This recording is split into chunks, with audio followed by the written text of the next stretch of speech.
नमस्कार, मैं हूं आंचल सिंह और आप सभी का स्वागत है हमारे चैनल पर। इस वक्त की बड़ी खबर आपको बता दें, चीन का विमान जिसे ताइवान ने मार गिराया है।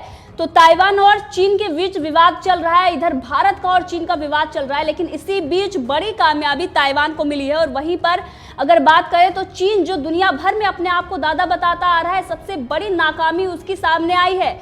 चीन का सुखोई 35 लड़ाकू विमान ताइवान ने मार गिराया है और अमेरिका की मदद से लगातार ताइवान चीन को सबक सिखाता आ रहा है। इससे पहले भी कई बार ताइवान ने चीनी जो विमान है उनको चेतावनी दी थी, लेकिन इसके बावजूद भी वो चीन बाज नहीं आ रहा था और चीन का विमान उसके हवाई क्षेत्र में घुसपैठ करने की कोशिश कर रहा था, जिसके बाद ताइवान ने इसे मार गिराया है। अगर बात करें इस हमले में तो ताइवान ने अमेरिकी पेट्रियट मिसाइल डिफेंस सिस्टम का उपयोग किया है, यानी कि अमेरिका पूरा सपोर्ट ताइवान को कर रहा है। दुनिया भर के देश अब चीन के खिलाफ मोर्चा खोल चुके हैं, तो इधर लद्दाख में, उधर दक्षिण चीन सागर में और अब ताइवान ने भी मोर्चा खोल दिया है। तो चाइना पूरी तरीके से दुनिया में घिर गया है। ताइवान जैसे देश से चाइना नहीं लड़ पा रहा है, दूसरी तरफ वो भारत से लड़ने की बात करता है। एक तो उसकी जो डरपोक और कायर आर्मी, दूसरी तरफ जो चाइना दुनिया भर में जो दादागिरी दिखाता है और चीजें दिखाता है, वो जिस तरीके के उसके समान है खोखले, उसी तरीके से चाइना भी खोखला है। तिब्बत, अक्साई चीन, पीओके, इसकी अगर बात करते हैं तो सबसे ज्यादा बौखलाहट चाइना को होती है। लेकिन अब चाइना ताइवान जैसे देश से जब नहीं लड़ पा रहा है, उसके अंदर जो हांगकांग को लेकर लड़ाई चल रही है उससे वो नहीं उबर पा रहा है। क्या वो भारत से लड़ाई लड़ पाएगा? नहीं। और इसीलिए वो आधिकारिक तौर पर शांति की बात करता है और इसीलिए वो रक्षा मंत्री से बातचीत करने की बात कर रहा है।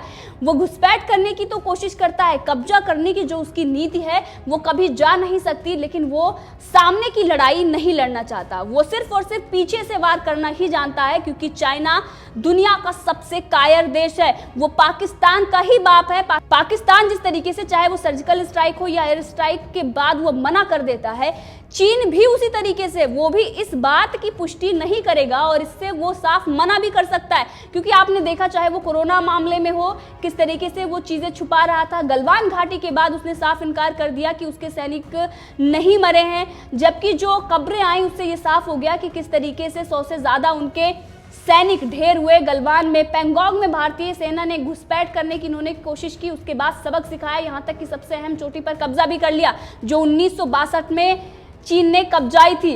अब उसके बाद ताइवान भी उसको लगातार सबक सिखा रहा है और उसका ये सुखोई 35 लड़ाकू विमान जो ताइवान ने मार गिराया है।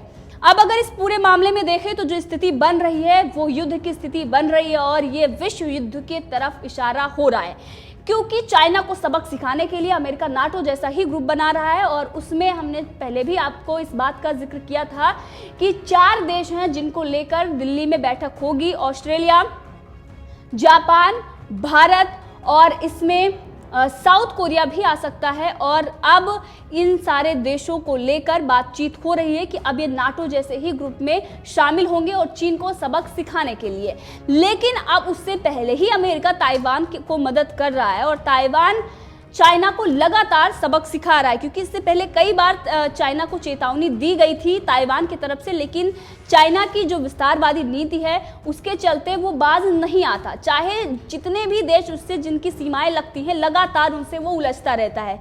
यहाँ तक कि आपने देखा कि समुद्र में किस तरीके से दादागिरी दिखा रहा है। जो उसने आर्टिफिशियल द्वीप बनाए हैं वहाँ पर भी वो अपना कब्जा जताता आ रहा है। अब इसका विरोध वहाँ के देश भी कर रहे हैं, जिनसे वियतनाम और तमाम ऐसे देश हैं जहाँ से, जिनसे उनकी सीमा लगती है और जिनके वो चाइना उन क्षेत्रों को अपना बता रहा है। और इसीलिए दुनिया भर के देश अब एक साथ आ रहे हैं। और अब दूसरी तरफ अगर देखें तो दुनिया भर में एक संदेश भी गया है कि वो चाइना जो भारत से लड़ने की बात करता है वो ताइवान से भी नहीं जीत सकता और लगातार ताइवान जैसा देश उसे सबक सिखा रहा है। तो भारत से क्या उसकी औकात है लड़ने की? बिल्कुल भी नहीं। और इसीलिए वो आधिकारिक तौर पर भारत से कभी भी युद्ध की बात नहीं करता है, क्योंकि आपने देखा है कि वो पीछे से ही वार करना जानता है, वो घुसपैठ करना जानता है, लेकिन सामने से वो वार नहीं कर सकता और इसीलिए वो आधिकारिक तौर पर शांति की ही बात करता आ रहा है। वहीं आपको बता दें कि दूसरी बड़ी खबर, रक्षा मंत्री राजनाथ सिंह जो रूस दौरे पर हैं, 3 दिवसीय वो दौरे पर हैं रूस के, और इसको लेकर हमने आपको पहले भी खबर बताई थी कि वो चीन के रक्षा मंत्री से मुलाकात नहीं करेंगे, उन्होंने साफ मना कर दिया है। लेकिन अब रशिया ने पाकिस्तान को बड़ा झटका दे दिया है। अब बात करें तो रशिया ने ये साफ कर दिया है भारत से कि अब वो कोई भी डील, रक्षा डील पाकिस्तान के साथ नहीं करेगा, वो पाकिस्तान को कोई भी हथियार नहीं देगा। तो इस पर कांग्रेस भी सवाल उठा रही थी और ये कह रही थी कि क्या रक्षा मंत्री वहां पर तफरीह करने गए हैं, तमाम ऐसे सवाल उठा रहे थे।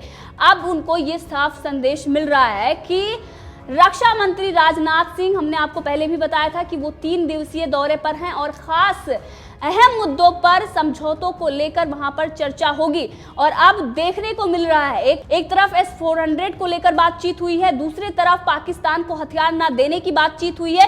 तीसरी बड़ी बात आपको बता दें कि तीसरा बड़ा समझौता मेक इन इंडिया को लेकर हुआ है। अब भारत AK-203 राइफल भारत में ही बनेगी और इसको लेकर रूस ने बड़ा समझौता किया है। और इसी को लेकर अगर बात करें तो बीजेपी के प्रवक्ता संबित पात्रा ने कांग्रेस पर सीधे तौर पर निशाना साधा है। उन्होंने कहा कि यह कांग्रेस के लिए है, जिनके प्रवक्ता ने 2 दिन पहले ही कहा था कि हिंदुस्तान के रक्षा मंत्री रूस तफरीह करने गए हैं। ये कांग्रेसी सभी को राहुल गांधी सोच बैठते हैं और हर गंतव्य स्थान को बैंकॉक, यहाँ पर उन्होंने सीधा निशाना राहुल गांधी पर साधा है और उनके प्रवक्ताओं पर, जो ये कह रहे थे कि रक्षा मंत्री क्यों गए हैं रूस दौरे पर। लेकिन अब जो चीजें सामने आ रही हैं, जिस तरीके से बड़ा ये समझौता हुआ है, पाकिस्तान को दुनिया भर के देश, हमने देखा कि जर्मनी से लेकर अब रशिया तक हथियार ना देने की बात कर रहा है। तो पाकिस्तान एक जो कश्मीर मुद्दे को लेकर पूरी दुनिया में घिरा हुआ है, लेकिन अब दूसरी तरफ अगर देखें तो अब भारत से वो पंगा ले रहा है, इसलिए दुनिया भर के देश अब उसे हथियार देने से भी मना कर रहे हैं। और वहीं पर मेक इन इंडिया को लेकर जो बातचीत हुई है, रूस ने ये कहा है कि वो भारतीय रक्षा मंत्रालय और रक्षा उद्योग के साथ मिलकर भारत में मेक इन इंडिया कार्यक्रम में सक्रिय भूमिका निभाने के लिए प्रतिबद्ध है और इसी कड़ी में भारत में अत्याधुनिक AK-203 राइफल बनाने के लिए दोनों देशों के बीच संयुक्त उपक्रम की स्थापना पर जल्द ही सहमत बनेगी। रक्षा मंत्री राजनाथ सिंह रूस की 3 दिन की यात्रा पर हैं और इसी बीच उन्होंने जो अपने समकक्ष हैं, यानी वहां के रक्षा मंत्री शोइगु के साथ विभिन्न मुद्दों पर बातचीत की है और इस जो ये बैठक चली है वो लगभग 1 घंटे चली है और इसी के बीच ये तमाम समझौते पर बातचीत हुई है। और राजनाथ सिंह जो शंघाई सहयोग संगठन के सदस्य देशों के रक्षा मंत्रियों के साथ जो बातचीत की है उसमें भी वो शामिल थे, लेकिन उन्होंने साफ रक्षा मंत्री जो चीन के हैं उनसे साफ मना कर दिया था कि वो उनसे मुलाकात नहीं करेंगे, क्योंकि सीमा विवाद चल रहा है इस वक्त।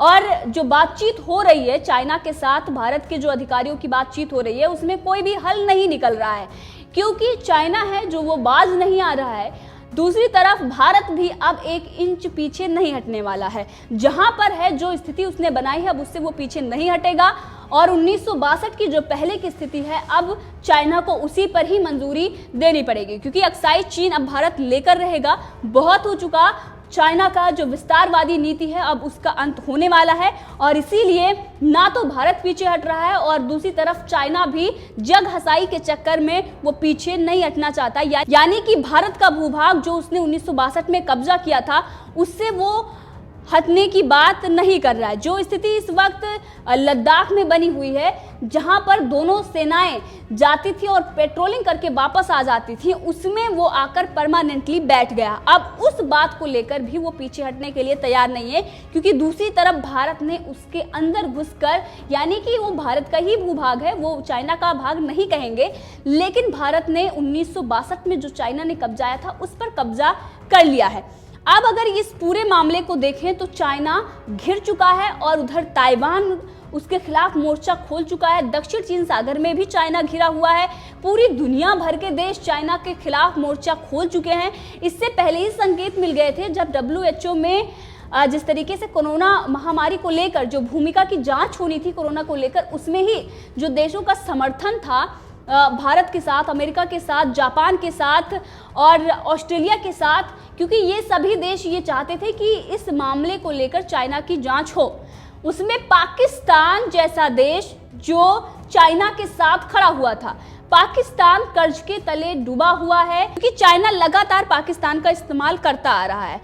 अब पाकिस्तान उसके कर्ज के नीचे दब चुका है, हमेशा वो उसी से फंड लेता है और इसीलिए उसके खिलाफ कुछ भी नहीं बोल सकता, चाहे वो उइगर मुसलमानों को लेकर हो या फिर कोरोना महामारी को लेकर। और अब रूस ने भी भारत को भरोसा दे दिया है कि अब पाकिस्तान को वो हथियार नहीं देगा। इससे पहले रूस ने पाकिस्तान को आधा दर्जन हेलीकॉप्टर दिए थे, जिसका भारत ने विरोध किया था। इसके बाद रूस ने इन हेलीकॉप्टर्स की सप्लाई को रोक दिया था। रूस ने यह आश्वासन रक्षा मंत्री राजनाथ सिंह को दिया है और उन्होंने ये कहा है कि अब वो पाकिस्तान को ये हेलीकॉप्टर्स या कोई भी हथियार नहीं देगा। रूस भारत को सबसे ज्यादा हथियारों की आपूर्ति करने वाला देश है। इसमें परमाणु ऊर्जा से चलने वाला सबमरीन शामिल है। रूस ने यह भी कहा है कि वो भारत की व्यापक स्तर पर सुरक्षा हितों में मदद करेगा। रक्षा मंत्री राजनाथ सिंह और रूस के रक्षा मंत्री जनरल शोइगु के बीच बैठक में मॉस्को ने आश्वासन दिया है।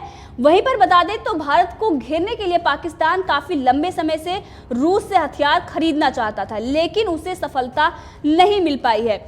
और वहीं पर AK-203 राइफल को लेकर भारत के साथ समझौता हुआ है और रूस ने ये कहा है कि अब वो दोनों मिलकर इसमें काम करेंगे और अब भारत में ही निर्माण होगा इसका। अब यहाँ पर बात करें तो पाकिस्तान को हथियार ना देने की बात है। भारत की और रूस की जो दोस्ती रही है वो काफ़ी पुरानी रही है। अमेरिका ने विरोध भी जताया था कि भारत लगातार रूस से हथियार खरीद रहा है। अब उसको लेकर भारत के और जो अमेरिका के संबंध हैं वो अलग हैं, लेकिन भारत ने अमेरिका को ये कह दिया कि ये हमारा निजी मामला है, आंतरिक मामला है और अगर भारत जिससे भी चाहता है वो डील कर सकता है। यहाँ पर ये दिखाता है कि भारत एक महाशक्ति है और वो अपने फैसले लेने में सक्षम है।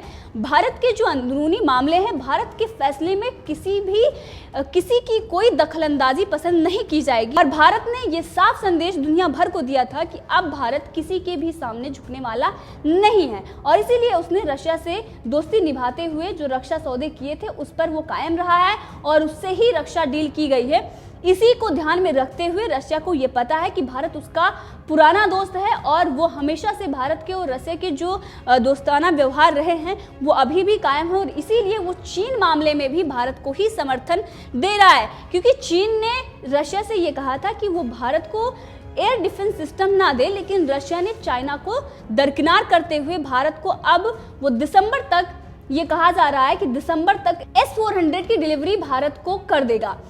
अब अगर देखें तो चाइना और पाकिस्तान पूरी दुनिया में घिर चुके हैं। एक तरफ ताइवान ने मोर्चा खोल दिया, दक्षिण चीन सागर, लद्दाख, और वहीं पर रशिया ने भी चाइना और पाकिस्तान को बड़े झटके दिए हैं। भारत के समर्थन में रशिया पूर्ण रूप से खड़ा हुआ है। अमेरिका, भारत और रशिया लगातार चाइना और पाकिस्तान को सबक सिखा रहे हैं। तो इस मुद्दे पर आप भी अपनी राय रख सकते हैं, कमेंट करके जरूर बताएं। अगर आपने अभी तक चैनल को सब्सक्राइब नहीं किया है तो कर ले, ताकि हर अपडेट आप तक पहुंचती रहे।